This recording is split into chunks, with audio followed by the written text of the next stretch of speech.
When we meet someone for the very first time, there is a feeling out process that takes place. And we make a decision right away. We say, this is someone I want to get to know a little bit better. Or this person is just not for me, and I'm happy just saying good Shabbos to them and saying good morning to them, and that's it. If it's someone that we want to get to know a little bit better, so then we ask ourselves, okay, how do I earn this person's respect?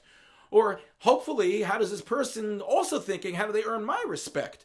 And then respect leads to trust, trust leads to connection, connection leads to relationship.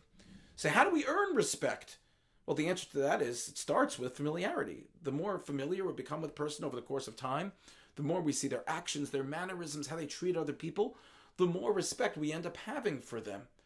But there are also times that we get to know a person and we shy away, not because of anything wrong with that person, not that they did anything wrong, not anything wrong that they represent, but just because we become uncomfortable with their personality. It's about us. Our personality and their personality clash.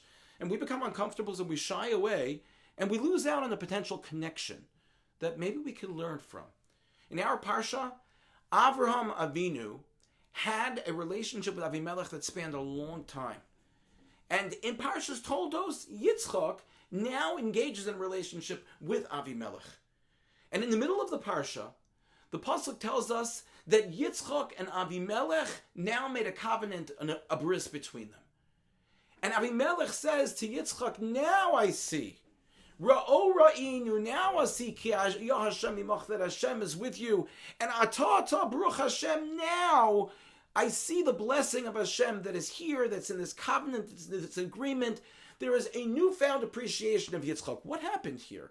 So the Beis Yaakov explains that initially Avimelech respected Yitzchak only because he was the son of Avraham, only because of his last name. And in fact, when Avimelech started to get to know Yitzchak, he did not come very close because he was uncomfortable, because he didn't recognize his personality. See, Avram and Yitzchak had very different personalities. Avram was much more outgoing, engaging, speaking to people. Yitzchak was a tzaddik who was more reserved. And so at first, when Avimelech gets to know Yitzchak, he shies away. He's not interested. And then only over the course of time, as he gets to know him, then Avimelech realizes, my goodness, what a tzaddik this person is. I want to have a connection with him. I want to make a bris, a covenant with him, so that I am always connected to him in some way. And what a lesson that we can learn from this in our lives.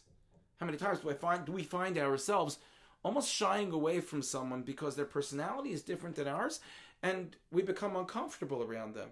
Where in truth, if we became a little bit uncomfortable, but tried to establish a relationship with someone who is different than us, maybe there would be things that we would gain from them, which would enhance who we are, and would give us almost a little bit of a different spice into our own personality, so that we can grow and that we can become better people at engaging with others, or just become better in ourselves. Lesson from Yitzchak and Avimelech in their relationship is that one should never shy away from a connection to someone. Yes, there are people we are closer with than others. Yes, there are people that we have just casual relationships with. But we should never underestimate the possibility of having a relationship with someone just because their personality is different than us. Because potentially there is so much that can be gained from a situation in which we reach out and connect ourselves with someone who can enhance our lives to a great extent.